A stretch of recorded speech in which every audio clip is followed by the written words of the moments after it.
అందరూ నమస్కారం అండి. Welcome to CSK natural farming. అంటే మన పంటకు ఎక్కువ పూతలు రావాలి, ఎక్కువ పండ్లు రావాలి, ఎక్కువ కాయలు బాగా కాయాలంటే మనకు ఖచ్చితంగా మన పంటకి కాల్షియం, బోరాన్ న్యూట్రిషన్ అనేది ఎక్కువ అవసరం అండి.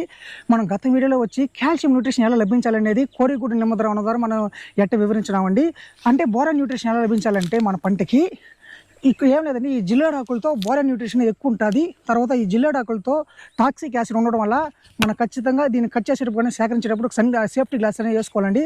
తర్వాత దీనిలో వచ్చి ఈ టాక్సిక్ యాసిడ్స్ ఎలా వస్తుందంటే దీంట్లో వచ్చి ఆల్కలిన్స్ అంటే ఉంటుందండి. ఈ జిల్లేడాకులతో ఆల్కలిన్స్ ఏంటంటే క్యాలోట్రోపిన్ కానీ, క్యాలాక్టిన్ కానీ, క్యాలోటాక్సిన్ కానీ ఇట్లాంటి ఆల్కలిన్ యాసిడ్ ఉండడం వల్ల పంట కానీ పురుగుల నుంచి కానీ బోరాన్ న్యూట్రిషన్ ఎక్కువ వస్తుందని, పురుగుల నుంచి కూడా బాగా కంట్రోల్ చేస్తుంది. అంటే పెస్ట్స్ కానీ, ఫ్లైస్ కానీ, పెద్ద పెద్ద రెక్కల పురుగు ఉంటుంది కండి, ఖచ్చితంగా దీన్ని స్ప్రే చేయడం వల్ల ఖచ్చితంగా రెక్కల పురుగు కూడా మన తోటకు రాదండి.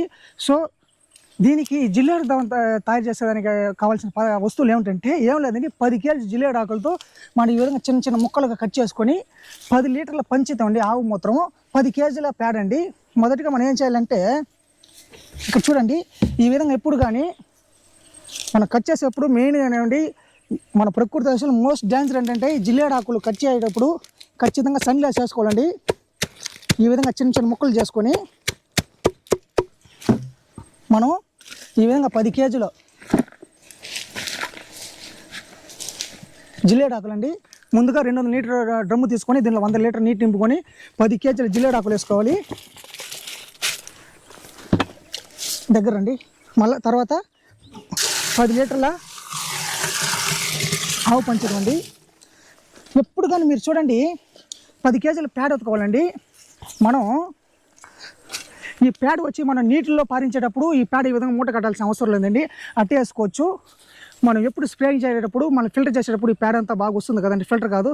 కాబట్టి మనం ఈ విధంగా మూట కట్టుకొని దీంట్లో ఈ విధంగా తెల్లారి సాయంత్రం మనం ఈ విధంగా స్కూ చేసేటప్పుడు ఆ రసం అనేది దిగుతుంది, మనకి ఈజీగా ఫెర్మెంట్ అవుతుంది. సో ఈ విధంగా అవుతుంది. దాదాపుగా 7 రోజులు పడుతుందని ఈ యొక్క ద్రావం తయారు చేసేటప్పుడు. 7వ రోజు మీరేమవుద్దండి అట్టే ఫిల్టర్ చేసుకొని మన పంట మీద పిచికారి చేసుకోవచ్చు. దీని లోపల బాగా చూపించండి, దీనిలో ఏముందో చూపిస్తాం. లోపల రండి. ఈ విధంగా మనం చేసుకోవాలండి. సో ధన్యవాదాలండి. పూర్తి